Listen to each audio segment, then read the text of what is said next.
কেমন এসছে শাড়িটা? শাড়িটা ভালো, কিন্তু কোল আঁচলের দিকে এখানে একটা কাজ নেই, দেখ খালি। ভালো করে দেখা, এই যে শাড়ি কিন্তু খুব একটা খারাপ নয়, শাড়ির কাজটা অনেক সুন্দর, কিন্তু কোল আঁচলে কাজ নেই।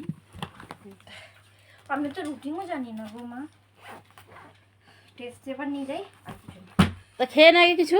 আমি খাবো না। কেন, কি খেয়েছো? ফুচকা খেলাম। ফুচকা খেলে হয়? চ রান্না করছি, খাবি চ। ও মা টাকা দাও, খাতা কিনতে হবে। মাংস রান্না করছি, খাতা কিনতে হবে। খাতা ছিল দেখো।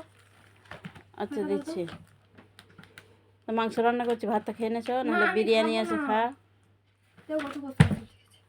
আজকে লেখা সব শেষ, যেগুলো পড়াবি। এখান থেকে স্যারকে গিয়ে বলবো, স্যার করবো না আপনি, আপনি পড়া দিচ্ছে আপনি করবেন। দাও না দাও না। আর তুই ওই স্কুলে পড়ে কি চলছে নাকি পড়তে?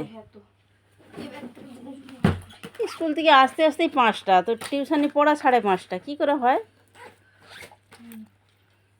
টেস্ট পেপার থেকে মনে অঙ্ক করাবে। এটা এই খাতাটা নেবো, আর নতুন খাতা কিনো। গন্ডু স্কুল পড়তে যা, দিদির সাথে পড়তে যাও। হ্যাঁ, গন্ডুর মুখ দেখছো, তুক পড়েছে, চোখগুলো এত কালো কালো যেন মনে হবে কাজল পড়েছে। কাজল পড়েছে। শাড়িটা রিটার্ন করতে হবে। এই যে তো ভাত দিয়েছি, খা গিয়ে যা। সারাদিন ঘুমাচ্ছে, নাক ডাকতেছে, ঘুমাচ্ছে, নাক ডাকতেছে, ভাত খাওয়া নাই, কিছু নেই।